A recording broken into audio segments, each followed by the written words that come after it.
राज्य जय सफल हो महाराज अशेष धन्यवाद महाराज महाराज समस्त करद राज्य आपणकर प्रभुत्व स्वीकार करछथि महाराज आ सबुठु बड़ कथा हला नवदुर्गर राजा पुष्पराज आम सहित संधि प्रस्ताव दैछथि महाराज आमे युद्ध न शांति कामना करूछु आमर विशाल सैन्य बाहिनी को देशर निर्माण कार्य नियोजित महाराज रानी बंधर जलभंडार को पुनरुद्धार महाराज कृषि उन्नति हेले देश रे समस्ते खुशी रहे महाराज एक अनाहार रहिबे ना किंतु महाराज शांति पाई में युद्धर आवश्यकता अछि महाराज सेनापति युद्ध केवल धर्म विरुद्ध रे करा महाभारत रे श्रीकृष्ण युद्ध लड़िथिले अधर्म को विनाश करे धर्म को संस्थापन करे साधारण युद्ध रे कार किछि लाभ हेन उभय पक्ष क्षति होई अनेक धन जीवन नष्ट और वित्तता भरे राज्य राज्य भितरे शांति प्रतिष्ठा आमर पड़ोसी राज्य माने एक हेले आमे बाह्य शत्रु आक्रमण को मुकाबला करि पाए बाह्य शत्रु आक्रमण मोर भय नाही महाराज किंतु किंतु मोर शंका होछि आम भितरे कई जने दुहबेदी आत्महत्या कार्य करूचे कहूचो आज्ञा महाराज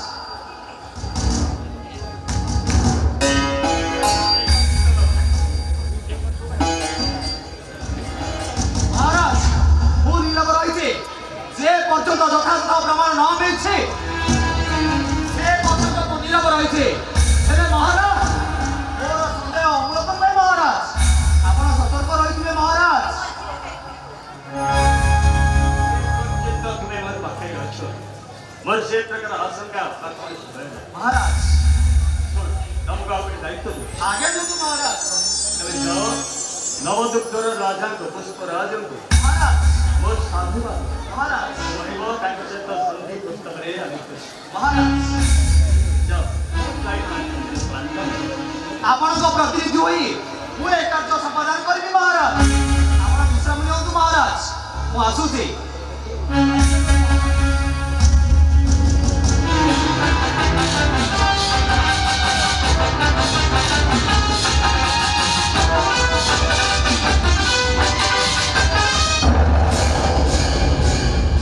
दिग्विजयी अमित पराक्रम महाराजा सूर्य भानुदेवंकर जय अपने राज्य रे जय रे प्रे संतुष्ट हो संरक्षित तुम्हें राज्य जय मोते कौन मिला आहे तुम्हें पाटरानी पुओ तुम्हें हेलो महाराजा उदासी पुत्र सामान्य चाकर सी गोटे कुकुर जीवन राजा हमारे योग्यता हासिल करते तुम्हें अतिरिक्त मद्यपान करी ନିଜକୁ ସମ୍ଭାଳି ଭଲ ରାଜ୍ୟକୁ ସମ୍ଭାଳିବ कौन करी कौन आउ करी मोर सब स्वप्न भांगी मोर सब स्वप्न को थोड़े भांगिदेल संरक्षित मोर के संतान संतति नहांती तुम्हें मोर एकमात्र उत्तराधिकारी मते 70 वर्ष पूर्ण एक बयस रे वानप्रस्थ करी था तब हतरे शासन भार रे वानप्रस्थ थे ये बयस रे एक वृद्ध बयस रे 40 वर्ष राज्य शासन भार मते दया करो भाई मते दया करो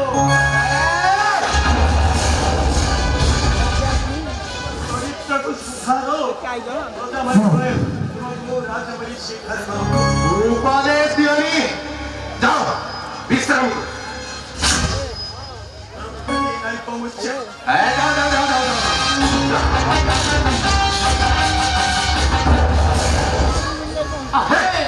मते योग्यता कौन हो आहे पचरंदन को तंत्र योग्यता अछि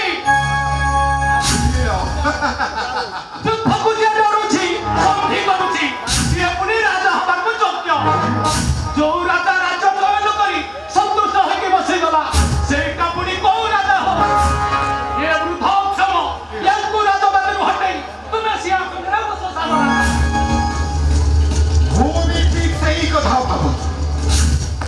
ଇଚ୍ଛା ନୁହେଁ। ଶକ୍ତି ବଳରେ ମୁଁ ଏ ରାଜ ସିଂହାସନ ହାସଲ କରିବି। ତୁମକୁ ଗାଦିଚ୍ୟୁତ କରିବି। ଏ କାର୍ଯ୍ୟରେ ମୁଁ ତୁମକୁ ସହଯୋଗ କରିବି ମିତ୍ର। ମିତ୍ର ରାହୁ, ତୁମେ ସେନାପତି ବାହୁ ବିକ୍ରମଙ୍କ ପୁତ୍ର। ତୁମ ପିତା ରାଜାଙ୍କର ଅନୁରକ୍ତ ବିଶ୍ୱସ୍ତ ପୁତ୍ର। ତୁମେ ମତେ ସହଯୋଗ କଲେ ପିତାଙ୍କର ଶତ୍ରୁ ହେବ। କିଏ ପିତା କିଏ ପୁତ୍ର ବୀର ଭୋଗ୍ୟ ବସୁନ୍ଧରା ଶକ୍ତି ଅଛି ତ ପୃଥିବୀକୁ ଜୟ କର।